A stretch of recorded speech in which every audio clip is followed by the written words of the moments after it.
तो लगभग हजारों लाखों करोड़ों वर्ष पहले से जो है जीवन का विकास हुआ है। एक कोश की जीवों से बहुकोश की जीवों का निर्माण हुआ है।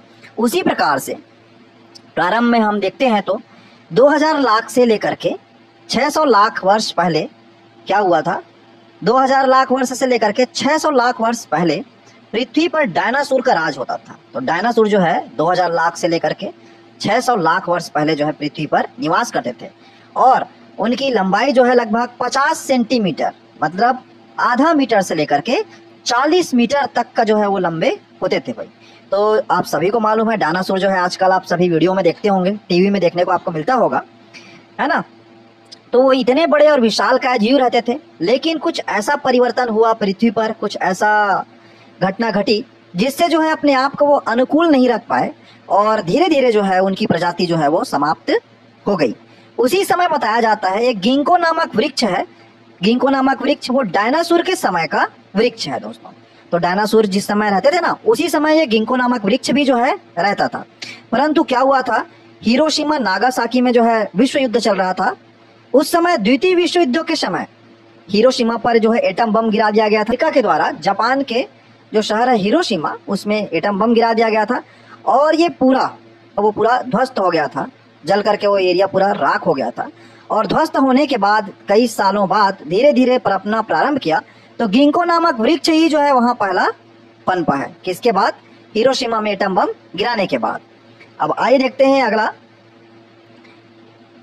अब आप सभी को मालूम है खाद्य आपूर्ति और अनियंत्रित जनसंख्या के बीच आप यहाँ पास दो ग्राफ देख रहे होंगे।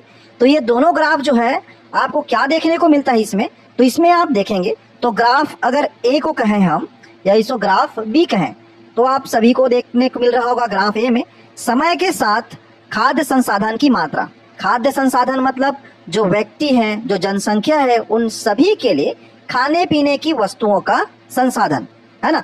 तो समय के साथ आपको दिखाई दे रहा होगा समय तो यहाँ पास क्या है, बढ़ते जा रहा है, परंतु खाद्य संसाधन इस ग्राफ से जो है आपको देखने को मिल रहा होगा धीरे धीरे बढ़ रहा है दोस्तों। उतना तेजी से जो है खाद्य संसाधन नहीं बढ़ रहा है, लेकिन समय निकलते जा रहा है और समय के साथ साथ जो है जनसंख्या भी वृद्धि होते जा रही है, परंतु जो खाने पीने की वस्तु है वो जो है उतनी ही स्पीड से नहीं बढ़ रही है।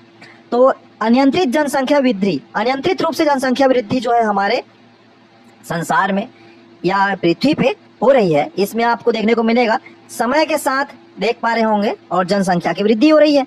लेकिन यहाँ आपको देखने को मिल रहा होगा इस ग्राफ में थोड़े समय तक धीरे धीरे चला, लेकिन एकदम से इतना फास्ट जो है जनसंख्या की वृद्धि होना प्रारंभ हो गया।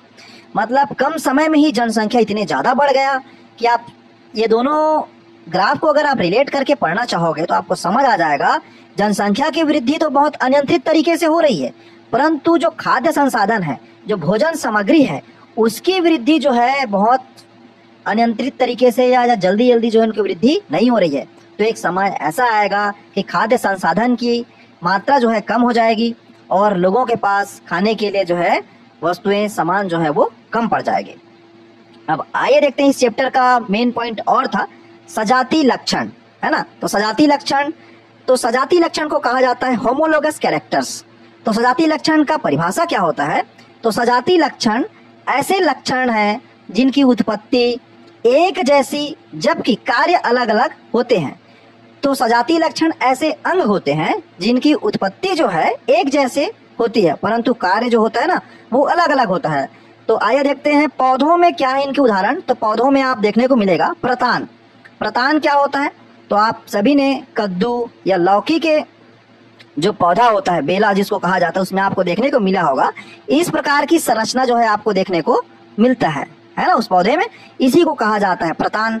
उसी प्रकार से नींबू में आप देखिए कांटा किस प्रकार से उगता है, जैसे एक पौधा है तो इस जगह जो है कांटा निकला हुआ आपको दिखाई देगा, है ना। तो लेकिन दोनों का दोनों किससे बना हुआ है, दोनों का दोनों तना से ही बने हुए हैं।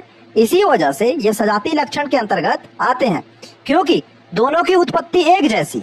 परिभाषा को अगर देखते हैं तो जिनकी उत्पत्ति एक जैसी लेकिन कार्य अलग अलग है। कांटा का कार्य क्या है, अपने जो पौधा है उसका सुरक्षा करना, और प्रतान का क्या है, उस पौधे को मजबूती प्रदान करना, वो धीरे धीरे ऊपर चढ़ते जाता है। उसी प्रकार से दूसरा उदाहरण देखेंगे तो पौधों का तना और आलू।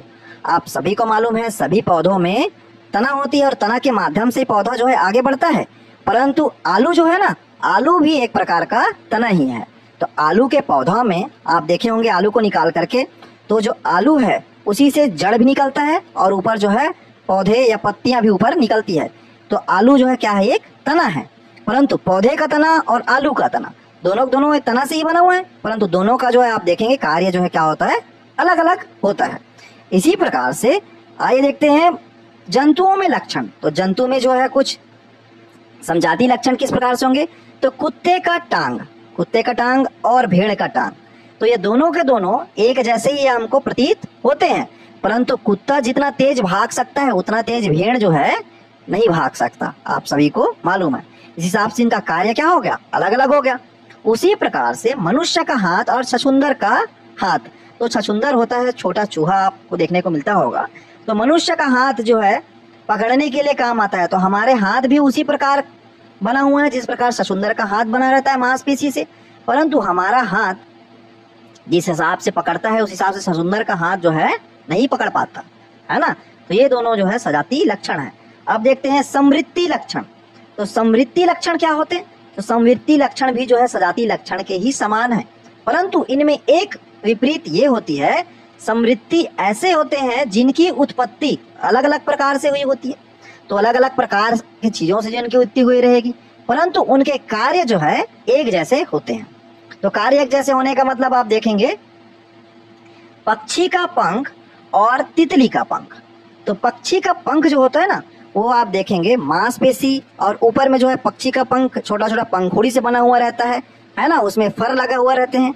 और तितली का जो पंख होता है वो जो है उसके शरीर का जो बनावट होता है मांसपेशी उसी से बना हुआ रहता है, परंतु उड़ने का काम करता है।